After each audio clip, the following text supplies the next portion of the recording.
पश्चिम बंगाल में आज फिर से असदुद्दीन ओवैसी साहब का एक बहुत बड़ा जनसभा हुआ और उस जनसभा में हजारों नहीं बल्कि हजारों हजार से भी ज्यादा लोग वहां पर पहुंचे।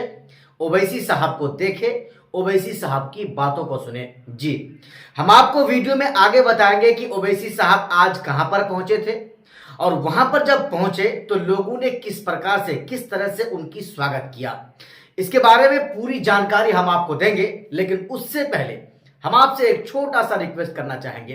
अगर आप एआईएमआईएम पार्टी संबंधित छोटी बड़ी खबरों को, अहम तरीन खबरों को अगर आप पाना चाहते हैं, सुनना चाहते हैं, तो हमारे चैनल को आप सब्सक्राइब कर लें। जी, क्योंकि हम इस चैनल के माध्यम से आप तक एआईएमआईएम पार्टी की ही खबरों को पहुंचाते हैं और इंशाअल्लाह पहुंचाते रहेंगे। जी, बंगाल में विधानसभा का चुनाव हो रहा है, बस कुछ ही दिन बचा है। चुनाव प्रचार चरम सीमा पर है।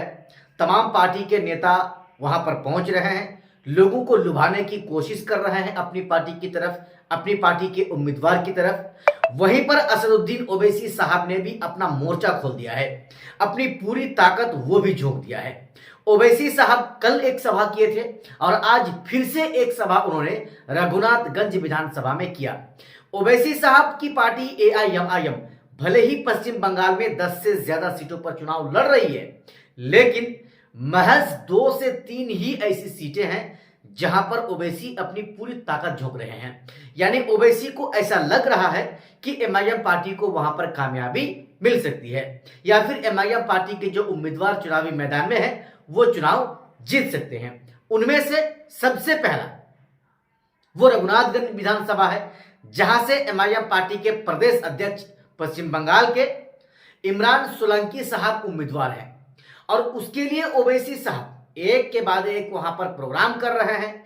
हालांकि पश्चिम बंगाल का मुसलमान जिस तरह से ओवैसी साहब के सभा में भीड़ लगा रहे हैं या ओवैसी साहब के सभा में पहुंच रहे हैं, अगर ये भीड़ वोट में तब्दील हो जाती है तो फिर टीएमसी के लिए सिरदर्द बन सकता है ओवैसी साहब या एमआईएम पार्टी के उम्मीदवार जो वहां पर चुनावी मैदान में होंगे। हालांकि ये वोट, ये जो भीड़ है, ये वोट में तकसीम होगी, तब्दील होगी, नहीं होगी, ये तो आने वाला समय ही बताएगा। लेकिन ओवैसी साहब और पार्टियों की तरह भी वो भी अपनी पूरी ताकत वहां पर झोंक दिए हैं, अपने उम्मीदवार के लिए वो चुनाव प्रचार कर रहे हैं। हालांकि ओवैसी साहब के बारे में आप अच्छी तरह से जानते हैं। ओवैसी साहब ने आज ममता बनर्जी पर जबरदस्त जुबानी प्रहार किया है। जुबानी हमला इस प्रकार से किया है, ओवैसी साहब ने कहा है कि ममता बनर्जी हमेशा से मुसलमानों के साथ दुश्मनी करती है। यानी ममता बनर्जी हमेशा मुसलमानों को इस्तेमाल करती है।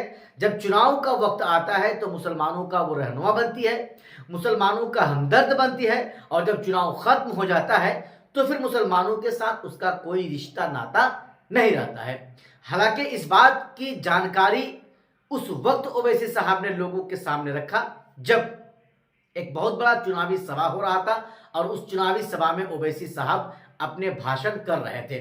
कुछ लोगों का यह भी मानना है कि ओवैसी साहब के उम्मीदवार को कामयाबी नहीं मिलेगी। हमारा भी यही मानना है कि ओवैसी साहब के उम्मीदवारों को शायद ही कामयाबी मिले, लेकिन वोट का जो परसेंटेज है वो आपको सातवें आसमान पर दिखता हुआ मिलेगा या दिखता हुआ आपको आप उसको देख सकते हैं। जी, इसलिए कि ओवैसी साहब के सभा में जिस तरह से लोगों की भीड़ लगती है, ये इंशाअल्लाह ये भीड़ जरूर आपकी पार्टी यानी एमआईएम पार्टी के उम्मीदवार को अगर जीत नहीं भी दिला सकती है तो इतना उनको जरूर वोट दिला देगी ये भीड़, जिससे कि एआईएमआईएम पार्टी के उम्मीदवार कम से कम वो लिस्ट में आ जाए या फिर टॉप 3 में आ जाए। जी हाँ, आपने साथियों पूरी रिपोर्ट को सुना, आपको कैसा लगा आप हमें जरूर बताएं। बाकी आप क्या सोचते हैं ओवैसी साहब और एमआईएम पार्टी को लेकर के? क्या पश्चिम बंगाल में एमआईएम पार्टी का खाता खुलने जा रहा है? क्या एक भी एमआईएम पार्टी का विधायक बनेगा? साथियों, आपको हमारे इस वीडियो के नीचे कमेंट बॉक्स में कमेंट करके बताना है।